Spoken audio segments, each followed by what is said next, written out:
welcome to Final Score. If you're just joining us, where have you been? We've been on the red button since 2:30. We're glad you're here now, though, because it's been an action-packed afternoon, and I've enjoyed it with the illuminating insights of Messrs Crooks and Bright. Loads to tell you about, so let's get down to the Premier League action first of all this afternoon and fill you in on what's happened. Still time for things to change, but it's Aston Villa 1, Bolton 1. Ashley Young put Villa ahead in front of the watching Gerard Houllier. He takes over as manager on Monday. Kevin Davies levelled with a fantastic goal for Bolton. At Ewood Park, Blackburn 1, Fulham 1. It was Samba putting Rovers ahead, but Clint Dempsey has levelled for Fulham in the second half. Everton 0, Newcastle United 1. Hatem Ben Arfa's 25-yard goal on his full debut has given Newcastle the lead at Gudgin. They don't have a good record on Merseyside. Stoke 1, West Ham 1 was the lunchtime kickoff. That's a full-time score, of course. They picked up their first point of the season, West Ham, without Avram Grant there, of course. He's celebrating Yom Kippur. It was Scott Parker's goal that gave them the lead in this 1-1 draw at the Britannia.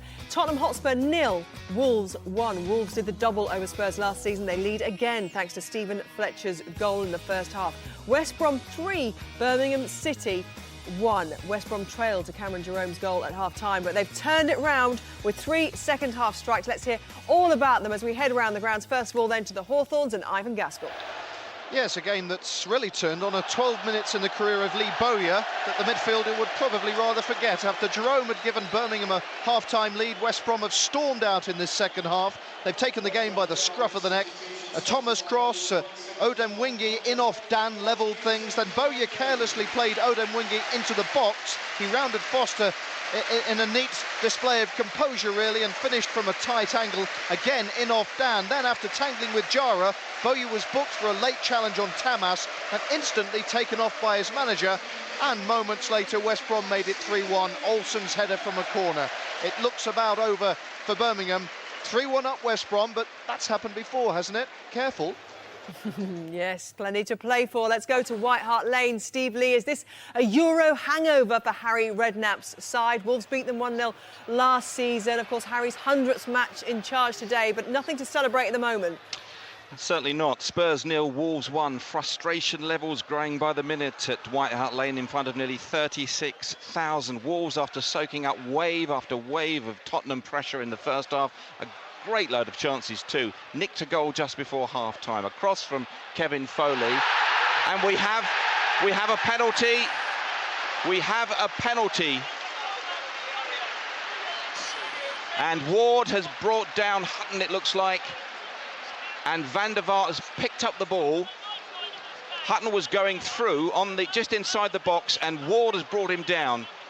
So Tottenham about to take a penalty. It's still 0-1 to Wolves. OK, we're going to go back for that, but let's just talk about the incident. Was it a penalty for you, Garth? Yes, it was. Stephen Ward. Hutton toe pokes the ball down the 18-yard line.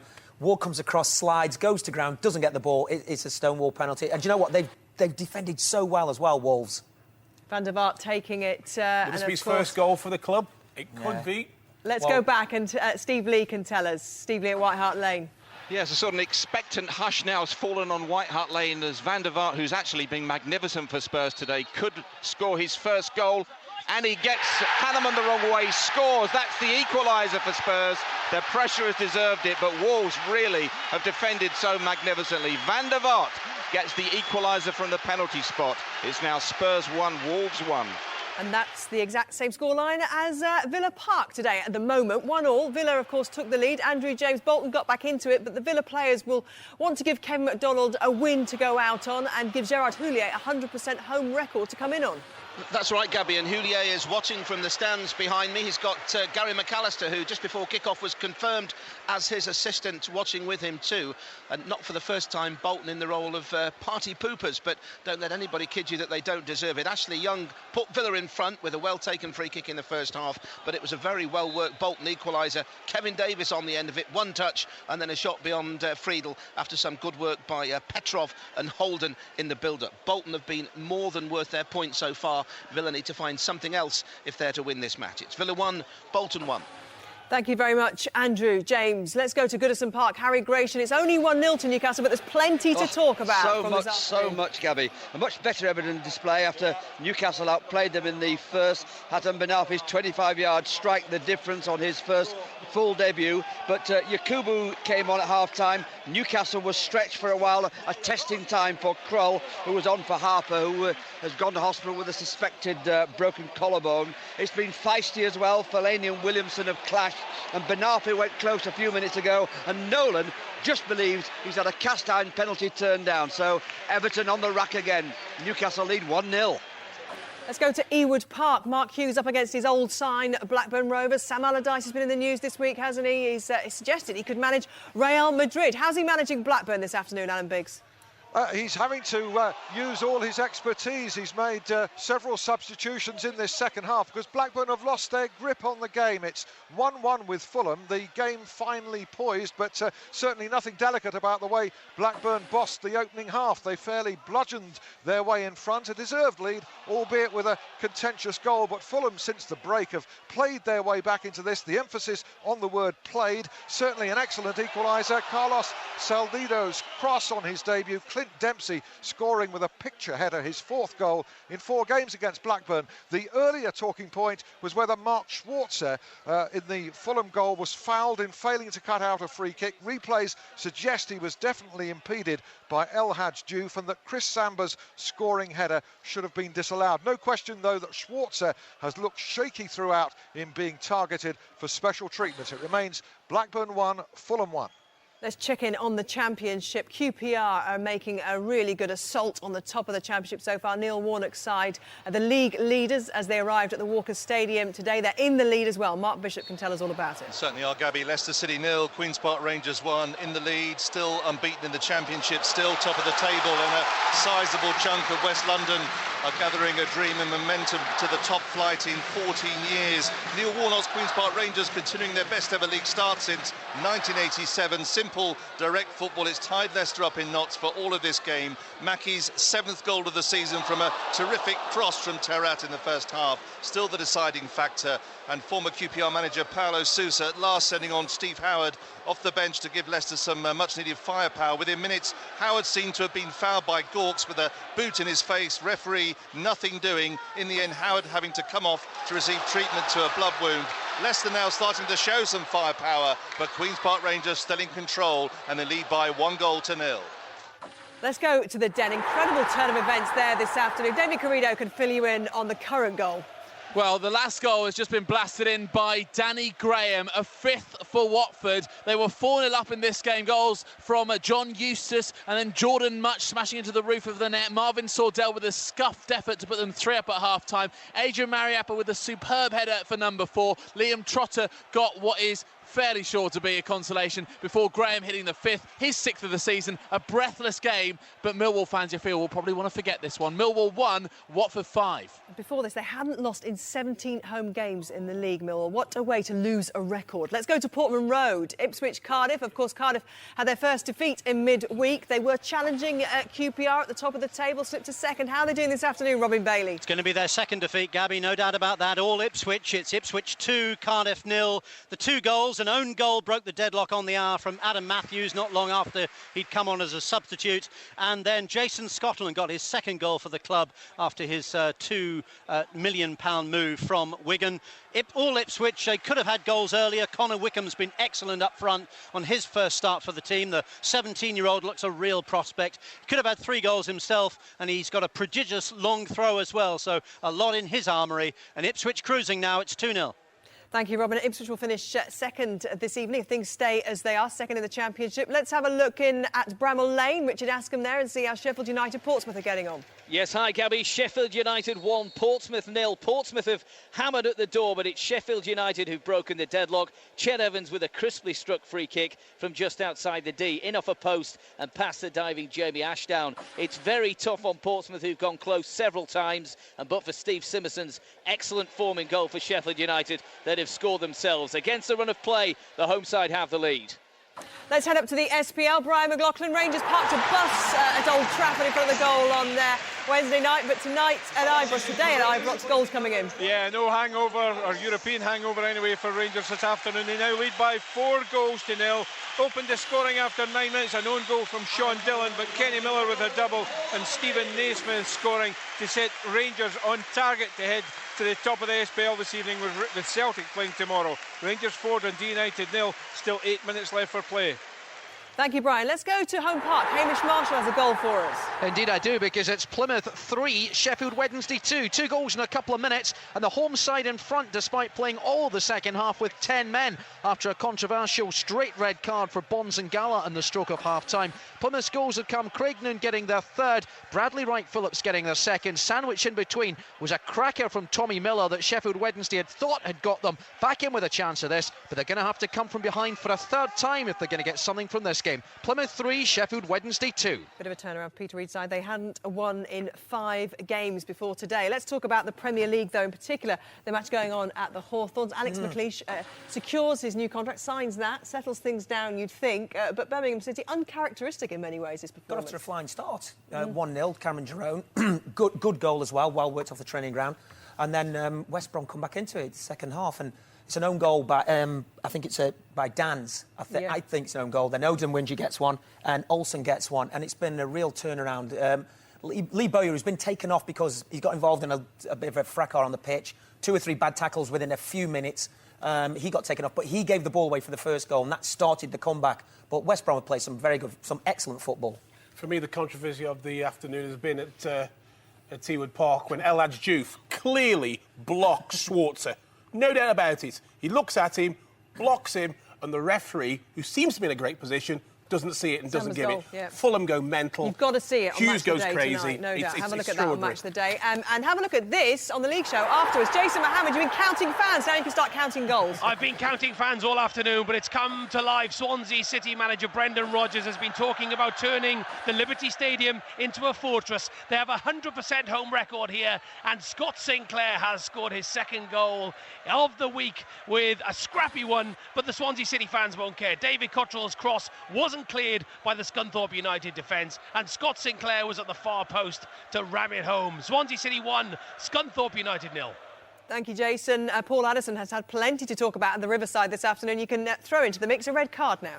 Can do. It's for Brian Howard, who's gone for Reading for a stamp on Nicky Bailey. So Reading's afternoon going from bad to worse. They went into the match unbeaten away from home, while Borough were looking for their second consecutive home win. Well, they look like completing that. They're 3-1 up thanks to goals from Barry Robson, Leroy Leiter against his former side, and David Wheater. In between times, Jimmy Kebe scored a terrific goal for Reading, but our Gordon Strachan side finally living up to those pre-season favourites tags. They lead 3-1. Let's go to Selhurst Park. Tony Lockwood watching Crystal Palace against Burnley. Burnley can't win away. They've got a good record at home, 100% record at home. Crystal Palace finally got a win in the week. How's it looking? Well, there's not been a lot wrong, Gabby, with Burnley's away day performance, just lacking a goal in this South East London showdown. They played some decent football, Brian Lawes' side, hit the woodwork twice, but found Julian Speroni in the home goal impossible to pass. Chris Eagles struck the crossbar. He's been outstanding throughout. Jay Rodriguez, another desperately close to that breakthrough goal. For Palace, Andrew Dorman closest, and visiting keeper Brian Jensen saving well a defeat of substitute Wilfried Zaha. Still Palace 0, Burnley 0. Just had to do a double take there, seeing Alan Brazil on a score sheet for Berwick. Fair play to him. Let's go to the Liberty Stadium, visit Jason Mohammed again. Have they extended their lead, Swansea? Gabby, I was telling you that I got the feeling that Scunthorpe's hard-working midfield were tiring, and indeed they have done. Stephen Dobby has just scored Swansea City's second. Terrific goal, clean through, smashed it past Joe Murphy. The Swans are looking beautiful. Swansea City 2, Scunthorpe United 0. Thank you, Jason. To Oakwell now. Naz Premji, it was one apiece last time we checked in. Still is. Barnsley 1, Derby County 1. Both these teams, though, really going for it. Chances at either end. Miss of the day. Have watched this on the Football League show. Dean Leacock played in Shefki Kuchi, was all on his own. Really should have scored. Hit the side netting for Derby. At the other end, Gary O'Connor's just gone close with a header from a corner. End to end, but still level. Barnsley 1, Derby County 1. Naz, thank you. Straight to White Hart Lane. Stephen Lee, who's got it? It's Spurs 2, Wolves 1. Heartbreak for Mick McCarthy's side. A scramble in the end. Pavlyuchenko getting onto the rebound to stab home what looks like the winner. And that after all the hard work from Wolves, who went ahead through Steve Fletcher. Spurs equalise through Van der Vaart's penalty. But in the end, I think it was Huddlestone's shot came off a defender. There was Pavlyuchenko. 2-1 Spurs. They've done it just at the death. Well, there's still time for Wolves to get back into this one. I would say, and never say never with Wolves and Mick McCarthy, but this was one that Harry Redknapp did not want to lose. 100th match in charge. Talk of him as an England manager. It's just not the week to lose to Wolves. Purely because, on the back of the young boys result, they lost against Wigan, and then they've just come off the back of the Werder Bremen, which is a good result away. And you think they're going to lose against Wolves, which they lost last year. Pavlyuchenko scored a cracker against young boys. Gets a virtual tap in here, but he's turned it round. Yes. Yeah. OK. Thank you very much, Brighty. Let's go to the Walker Stadium. A goal, Mark Bishop. Who's it gone to? Leicester City 0, Queen's Park Rangers 2. West London, I am sure, is starting to dream of a return to the top flight for the first time since 1996. QPR's best ever league start in 23 years is continuing at the expense of a home side who only really started to threaten when Steve Howard came off the bench. It's that man, Jamie Mackie, again. He can't stop scoring. 2 goals for him now in this game, and that's 8 so far this season. Leicester caught off guard. They've been throwing everyone forward to try and get that equaliser. In the end, QPR broke, and Mackie rounded the goalkeeper, cool as you like, slotted the ball past Ikemi. Leicester City 0, Queen's Park Rangers 2. And that would extend their lead to 5 points at the top of the league tonight. And can I just tell you, if you weren't with us from the start today on the red button, that there's an omen with papal visits. The last time the Pope visited Britain in the 82-83 season, don't sigh, Brighty. No, I'm not. QPR were promoted to the top flight. 5 points clear at the top of the division tonight. Say no more, there's papal mass in Birmingham tomorrow. Let's go to Deepdale now. James Mason, Preston at bottom of the league. Reversal of fortunes for them. It's not looking good, is it? Not at all. I think they need some divine intervention, Gabby, to get back into this. It's Preston 0, Norwich City 1. It's been an even game pretty much for most of it. The goalkeeper's making the scores level with a series of fine saves, but it was the Norwich striker Grant Holt who finally broke the deadlock, volleying home inside the area from Corey Smith's right-wing ball. And with Preston boss Darren Ferguson serving a 3-match ban away from the dugout, and his side, as you say, potentially bottom tonight, Deepdale is not a happy place to be. It's Preston 0, Norwich City 1. Jeff Hughes with a hat-trick there, a penalty on 87 minutes for Bristol Rovers away at Dagenham and Redbridge, who are bottom of the league. Let's go to Brunton Park. Carlisle close to the top. Steve Sutton's watching them against Brighton this afternoon. Well, minutes ticking away, Gabby, and it's looking increasingly like a 0-0 draw, which seemed unlikely after a dominant first half by Carlisle, in which they had at least 3 clear-cut chances. Brighton with a much better grip on the second 45. In fact, Glenn Murray has come closest in this second half for Brighton. His touch just prodded wide. It's 0-0, just a few seconds to go. Let's go to Villa Park now. Andrew James, anybody going to get a winner there? No, Gabby, we're into stoppage time. You mentioned a papal mass here in Birmingham tomorrow. It's been a purple mess today, if you'll excuse the claret reference for Aston Villa. They started brightly in the first half an hour, looked as if they could really take the game by the scruff of the neck. But when Kevin Davies got that equaliser, Bolton, frankly, have been the better side and have had the chances to win it. Friedel saved them twice in the last few minutes, Villa. Still, though, Villa won, Bolton won. Let's go to Ewood Park. Alan Biggs has been watching Mark Hughes back with his side Fulham at his old stomping ground and received well by the fans. How will the fans be feeling about Blackburn's performance, though, the home fans, that is? Well, I think they're voting with their feet, Gabby. Some are drifting away in disappointment. Blackburn had so much the better of the first half here, but this really will be an excellent point for Mark Hughes on his return with Fulham. If this scoreline stands, we're in stoppage time, it's 1 apiece. It will be a deserved result if it stands. In fact, we do have full time now. Referee Anthony Taylor blowing the whistle on Blackburn Rovers 1, Fulham 1. A fair result, but was Blackburn's goal fair? That will be the talking point. So just as well for referee Anthony Taylor that Fulham equalised in the end, and Mark Hughes' team might have won. In fact, Danny Murphy a whisker wide from a free kick. Fulham still haven't won away mysteriously for 13 months, but a very good point, a result that seemed unlikely in the opening half. All the while Blackburn targeting high balls into Mark Schwarzer, who had a really torrid time throughout in Fulham's goal. Some of the trouble of his own making, but the evidence suggests he was fouled before Chris Samber's simple goal. No argument about Clint Dempsey's leveller, a delightful header from Salcedo's cross, and it finishes with Sam Allardyce strolling across to the far side of the pitch to have words with Anthony Taylor. And we're, as I say, we've had some controversy here. It's Blackburn 1, Fulham 1. In a moment, but important news at White Hart Lane, Steve Lee. It's now Spurs 3, Wolves 1. The cruelest and most bizarre third for Spurs. Richard Stearman was about to clear the ball from Alan Hutton when his clearance went off Hutton, looped over Hanneman, who's been excellent throughout, to make it 3-1 for Spurs. A lucky break at the end of a game they've just about won after Pavlyuchenko's winner a few minutes ago, and then that first one from Van der Vaart. So Spurs now 3-1, game over. Another substitution, another good decision there from Harry Redknapp. Let's go to Goodison Park. Newcastle hanging on, Harry Grayson. They're going to take all 3 points. Well, I suppose they must. We're just worried, or at least Newcastle will be worried about what happened last week. Will there be a couple of goals in the last seconds of this one? Have to say this has been a brilliant Newcastle performance. They played with real confidence throughout the course of 90 minutes, and they've had a cast iron penalty turned down as well. Everybody in the press box agrees that Nolan was brought down by Coleman. It was denied. But this is a good Newcastle victory, I think, with seconds left. Let's go to the Den. David Garrido, another goal. It's not a late comeback, is it? Far from it. It's Millwall 1, Watford 6. Martin Taylor heading home for around the penalty spot for their latest goal. I've got a little stat for you because I know you're very fond of stats, Gabby. So this one is that it is now equaling Watford's best away league win in their history. The last time they won 6-1 away from home in the league was on the 2nd of January 1936 at Swindon Town. They've just equalled that today. It's Watford 6-1 up. Thank you very much. And for those who weren't watching earlier, England's only ever Pope, Nicholas Breakspear from Watford. OK, let's go to the Hawthorns. Final whistle. Ivan Gaskell can tell us all about an eventful afternoon there for Roberto Di Matteo and Alex McLeish. Yes, absolutely. Birmingham had looked so comfortable as they led 1-0 through Cameron Jerome's early goal, but we saw a different West Brom turn the game on its head after the break. Dorrans came on as sub. West Brom began to take control. Odem Wingy forced Dan to turn past his own keeper. Bowyer's mistake let him into Ram Foster and finished well again in off Dan. Bowyer then got himself booked and was promptly subbed by his manager. Olsen promptly headed West Brom into a 3-1 lead they never looked like losing. I believe Pope Benedict is in town tomorrow. There may be a small queue formed for a confessional from St Andrews.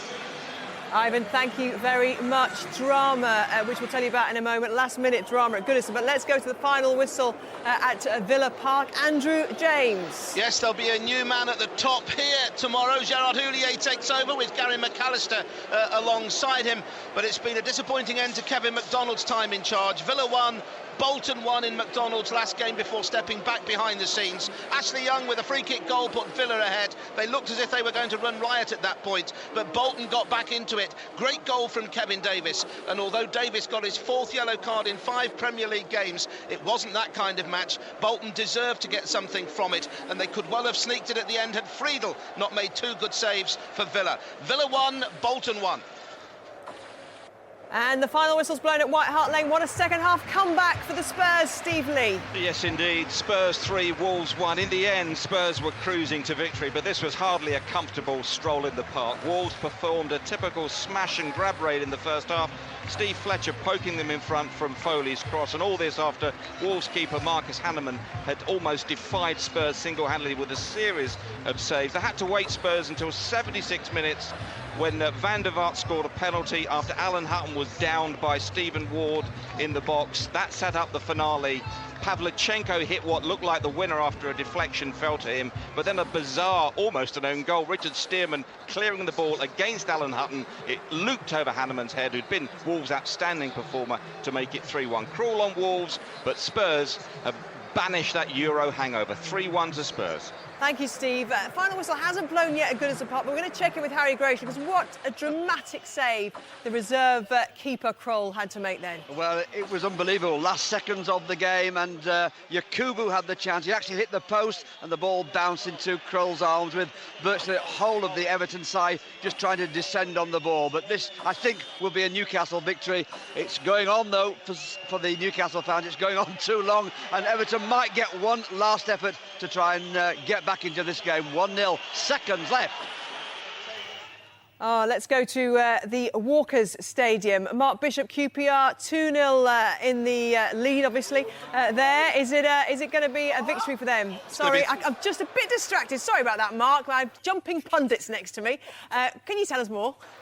I certainly can. Leicester City 0, Queen's Park Rangers 2. It's going to be 3 points for the West Londoners. Gabby, Paulo Sousa, he may be wearing Armani, while Neil Warnock may look as if he shops at Primark. But that Yorkshire grip from a man who's causing a blue and white revolution, clearly rubbing off on his players. A brace from Jamie Mackie. 8 goals now from his 7 league appearances. It's done the damage. The league leaders still unbeaten. They've given Leicester a real lesson in pass and movement. Steve Howard, why did he sit out the match on the bench until 61 minutes? He's caused lots of problems for Queen's Park Rangers. Had a good case for a penalty when he got a kick in the head by Gawkes. Howard going off, no penalty given. Leicester showed life too late. QPR lead 2-0, and we're still playing stoppage time.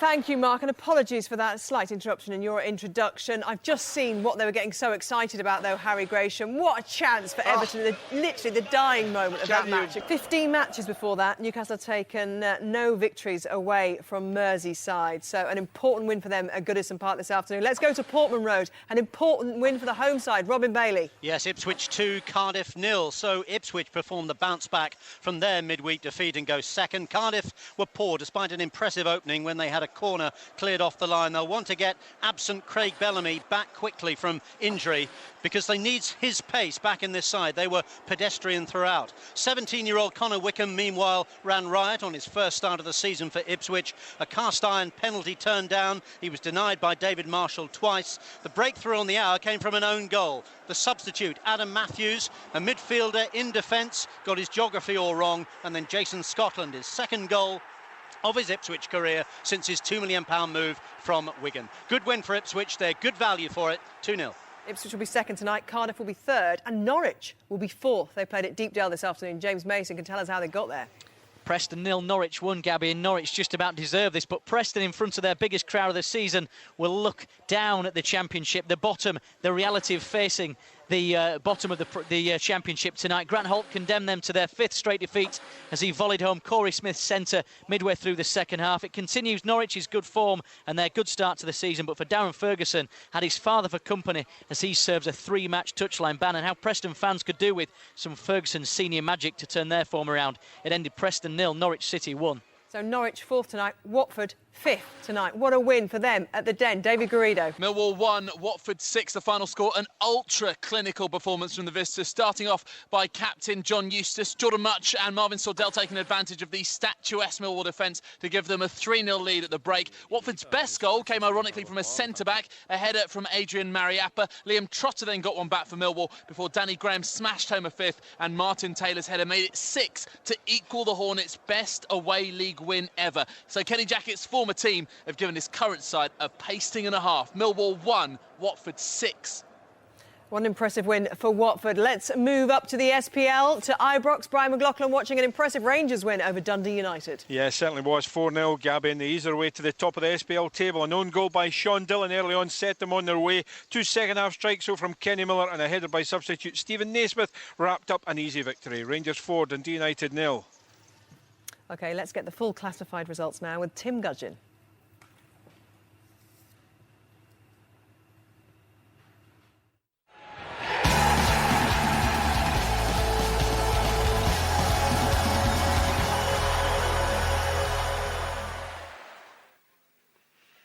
And opening as usual with the Barclays Premier League, Aston Villa 1, Bolton Wanderers 1.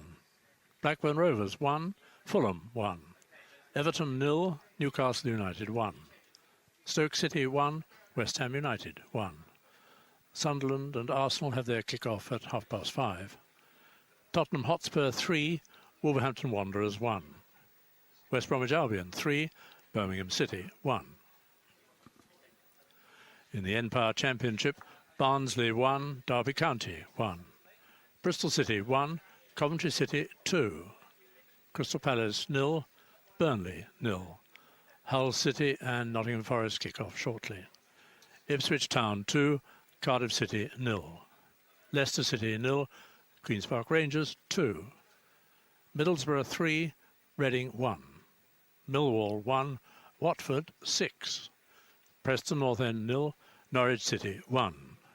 Sheffield United 1, Portsmouth 0.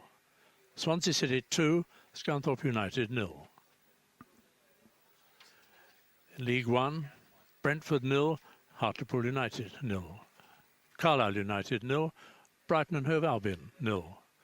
Dagenham and Redbridge 0, Bristol Rovers 3. Exeter City 2, Peterborough United 2. Huddersfield Town 4, Yeovil Town 2. Milton Keynes Dons 1, Rochdale 1. Notts County 3, Leyton Orient 2. Oldham Athletic 2, AFC Bournemouth 1. Plymouth Argyle 3, Sheffield Wednesday 2. Southampton 0, Colchester United 0. Tranmere Rovers 1, Charlton Athletic 1. And Walsall 1, Swindon Town 2. In League 2, Aldershot Town 0, Wycombe Wanderers 0. Barnet 1, Rotherham United 4. Bradford City 1, Gillingham 0. Burton Albion 1, Crewe Alexandra 1. Bury 1, Hereford United 1. Chesterfield 3, Cheltenham Town 0. Macclesfield Town 0, Port Vale 3. Oxford United 0, Stockport County 1. Shrewsbury Town 3, Northampton Town 1. Southend United 2, Morecambe 3. And Stevenage 0, Torquay United 0. In the Blue Square Bet Premier, Barrow 3, Forest Green Rovers 0. Bath 2, Darlington 2. Crawley Town 2, Gateshead 1. Eastbourne Borough 5, Altrincham 0. Grimsby Town 1, Fleetwood Town 2. Histon 1, Tamworth 2. Kettering Town 1, Wrexham 1. Kidderminster Harriers 0, Cambridge United 0. Newport County 1, Mansfield Town 0. Southport 2, Rushton and Diamonds 2. And York City 2, Hazen Yedding United 0. In the Clydesdale Bank Scottish Premier League, Hibernian 1, Hamilton Academical 1. Inverness Caledonian Thistle 1, Hearts 3. Motherwell 1, Aberdeen 1. Rangers 4, Dundee United 0. St Johnstone 2, St Mirren 1. In the Ironbrew Scottish Division 1, Dundee 0, Wraith Rovers 0. Dunfermline Athletic 2, Cowdenbeath 1. Falkirk 2, Greenock Morton 1. Queen of the South 2, Partick Thistle 1. And Ross County 3, Stirling Albion 1. The Scottish Div 2, Airdrie United 2, Peterhead 2. Alloa Athletic 0, Dumbarton 0. Brechin City 1, Livingston 3. East Fife 2, Ayr United 3. And Stenhousemuir 3, Forfar Athletic 0. And Scottish Div 3, Arbroath 1, Albion Rovers 1. Berwick Rangers 2, Stranraer 2. Clyde 0, Annan Athletic 2. Elgin City 3, Montrose 2. And Queen's Park 2, East Stirlingshire 0. In the Welsh Premier, Aberystwyth Town 1, Neath 1. For Talbot Town 1, Bangor City 2 is a latest score. Thank you, Tim. Let's have a look at the tables then. The Premier League with leaders Chelsea playing Blackpool tomorrow. Arsenal will go top if they beat Sunderland later this evening. Third place Manchester United face Liverpool, of course, tomorrow. Spurs up to fourth after coming from behind to beat Wolves, with Newcastle United just behind them in fifth. At the other end, West Ham picked up their first point of the season with a 1-1 draw at Stoke. It's not enough, though, to drag them off the bottom. Everton remain in the bottom two after losing at home to Newcastle. Wigan, who play Manchester City tomorrow, have slipped into the bottom three. And the Championship, QPR continuing to trailblaze their way through the opening weeks of the new season with a 6th win in 7 games. Neil Warnock's men extend their lead at the top to 5 points after Cardiff lost to Ipswich, who replaced them in second spot. Norwich and Watford both enjoyed fine away wins to rise into the playoff places. At the bottom, Portsmouth beaten for a 5th time in 7 games, continuing to prop up the table. Preston succumbed to a 4th successive loss. They remain 23rd. Derby climb out of the bottom 3 after drawing at Barnsley. They're replaced by East Midlands neighbours Leicester, who became QPR's latest victims. And into League One, Huddersfield, the new leaders. They came from behind. They were 2-0 down to Yeovil today. Top the table, though. Lee Clark's side a point clear of Peterborough, Carlisle and MK Dons, all of whom were held to draws this afternoon. At the bottom, Dagenham and Redbridge remain bottom after losing at home to Bristol Rovers. Fellow Londoners Leyton Orient just above them on goal difference. They lost 3-2 at Notts County. And in League Two, Shrewsbury, the new leaders, following a comfortable win over Northampton. Port Vale and Chesterfield also won to rise to 2nd and 3rd, respectively. Former leaders Torquay fall out of the automatic promotion places after a goalless draw at Stevenage. At the bottom, 7 proved to be lucky for Morecambe, who recorded their first league win of the season at Southend. That victory sees them rise to 21st. Barnet prop up the Football League on goal difference from Hereford and Macclesfield, none of whom won today. And the Blue Square Premier, Crawley Town, the new leaders after a 2-1 win over Gateshead. They're a point clear of AFC Wimbledon, who lost at Luton last night. Managerless Altrincham slipped to their 8th defeat in 9 games, losing 5-0 at Eastbourne. They're already 6 points adrift of their nearest team, Hayes and Yedding. And the SPL Rangers maintained their 100% winning start to the season to take over at the top, although old firm rival Celtic reclaim leadership if they beat Kilmarnock by a 2-goal margin tomorrow. And at the bottom, Hamilton, St Mirren, St Johnstone and Inverness are locked together on 4 points at the bottom. St Johnstone's victory over St Mirren lifts them off the bottom at Hamilton's expense. OK, let's get the headlines from the Premier League today. It's Everton 0, Newcastle 1. Hatton Ben Arfa is an instant hit with the Magpies. His 25-yard goal on his full debut gives Newcastle the points at Goodison. Tottenham 3, Wolves 1. Spurs turning it round with 3 late goals at the Lane after Wolves had threatened an upset through a Stephen Fletcher goal. West Brom 3, Birmingham 1. A turnaround in the West Midlands derby, where West Brom scored 3 in the second half after trailing at the break. It was Stoke Villa 1, Bolton 1. New Villa boss Gerard Houllier watched from the stands as Kevin McDonald ended his caretaker spell as boss with a home draw. Ashley Young's first goal since April gave the host the lead for only Kevin Davis to fire a superb leveller. Blackburn 1, Fulham 1. Rovers skipper Chris Sammer controversially gave Blackburn the lead against Mark Hughes' Fulham, the man who signed him in 2007. Clint Dempsey equalised. The division's draw specialists, they are Fulham. And a reminder, Match of the Day has all the Premier League action covered for you. Gary has Alan Shearer and Mark Lawrenson for company at 10:20, a bit earlier on BBC One. After that, at 20 to 12, it's the turn of the Football League with Manish. Big Match of the Day too on Sunday, including Manchester United, Liverpool, Chelsea, Blackpool and Wigan, Man City. Some highlights from this afternoon. Garth, Newcastle's performance. I know you want to talk about that. Result of the day, Premier League result of the day for me without any shadow of doubt. Newcastle definitely deserved it. Apart from the fact that Ben Arthur's goal was sensational, he was outstanding, an outstanding performance. Notably, Beckford only lasts 45 minutes. Question, can he do it at this level? And Andre Mariner, the referee, misses the worst penalty you'll ever see in your life. Nolan, it's Stonewall. How Mariner misses it, I don't know. OK, and for you, all sorts of talk about it, Ewood Park, but you think Mark Hughes will be unhappy with the ref there? Furious, yeah. Anthony Taylor, I mean, first of all, he misses... Schwarzer comes out of his penalty area, handles the ball in the first half. He's lucky to be on the pitch. The second half, first half, Alaj Diouf can only do something... It's an assault on Schwarzer. He's not even looking at the ball, and Samba scores. I mean, I cannot believe he missed that. But I think they got what they deserved in the end for him. They got the draw. But if you have to choose between Ben Arthur and Davis's goals, which was the better? Ben Arthur for me. And Crown with an outstanding performance. Newcastle played very well. OK, these two will keep talking. You can have your say on 6:06 on 5 Live with Chappers and Savage. You want to hear more from these two? You want to hear more from the main characters in the Premier League? Well, we'll see you in a moment on the red button. Until then, though, goodbye.